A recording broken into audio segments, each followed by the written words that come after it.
అయోధ్య నగరంలో ఈక్ష్వాకు వంశానికి చెందిన రాజు దశరథుడికి నందినిగా శ్రీరాముడు జన్మించాడు. విశ్వామిత్ర మహర్షి శ్రీరాముని మరియు లక్ష్మణుని రాక్షసులను నశింపజేయడానికి తీసుకువెళ్ళాడు. ఆ సమయంలో శ్రీరాముడు తాటకి సుబాహు లాంటి రాక్షసులను సంహరించాడు. తర్వాత మిథిలా నగరంలో జరిగిన స్వయంవరంలో సీతాదేవిని పవిత్ర శివధనస్సు విరిచిన రాముడు వరించగా ఇద్దరు కళ్యాణమయ్యారు.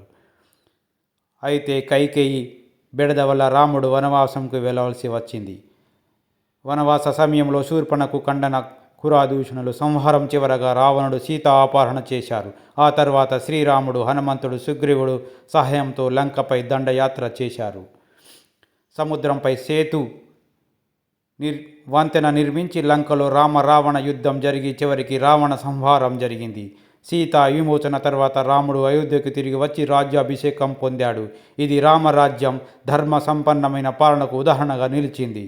శ్రీరాముని జీవితం మనకు సత్యం, ధర్మం, సహనం మరియు నమ్మకం అనే విలువలు నేర్పుతుంది.